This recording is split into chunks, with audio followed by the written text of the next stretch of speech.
హనుమకొండ జిల్లా నడికొండ మండలం కంటాత్మకూరులో విషాదం నెలకొంది. తల్లితో కుమారుడు బావిలో దూకి ఆత్మహత్య చేసుకున్న ఘటన విషాదం చోటు చేసుకుంది.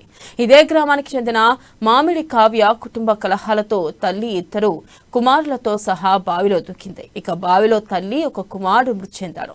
ఇంకొక కుమారుని స్థానిక గ్రామస్తుల సహకారంతో కాపాడారు. ఘటనా స్థలానికి చేరుకుని పోలీసులు కేసు నమోదు చేసి దర్యాప్తు చేపట్టారు.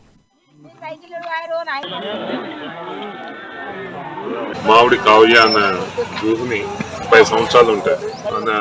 ఆమె తన ఇద్దరు కొడుకులైన మామిడి శశిధర్, మామిడి విద్యాధర్ అనే ఇద్దరు తన పిల్లల్ని బావిలో పడేసి తను కూడా బావిలో పడి ఆత్మహత్య చేసుకోవడం ప్రయత్నం చేశారు. ఆ క్రమంలో తల్లి మామిడి కావ్య చిన్న కొడుకైన మామిడి శశిధర్ అది నీటిలో మునిగి చనిపోవడం జరిగింది. పెద్ద అబ్బాయి అయిన మామిడి విద్యాధర్ మన దాంట్లో బాయిలో పడేసిన తర్వాత ఒక పైపును పట్టుకొని ఉండడం వల్ల చుట్టుపక్కల వాళ్ళు వచ్చేదారు. వాళ్ళు బాయిలో పడ్డారు. మా తోటేరు తోటలో ఏంటంటే కీకెత్తా అంటే వినబడ్డారు. పొలగాడు కీకెత్తాను శాంచేపు మొత్తుకుంటాను. వీళ్ళు బాయిలో పడ్డడానికి పోతారు. బాయిలో పడ్డాక వాళ్ళ తల్లి చచ్చిపోయింది. తల్లి పోటీ పొలగాడు నిలబడ్డాడు. పిల్లగాడిని నెట్టింది అంటే ఒక పెద్ద పిల్లగాడు బతుకుని చిన్న పొలగాడు తల్లి చచ్చిపోయింది. దేనికోసం మనం నా పేరు రవి.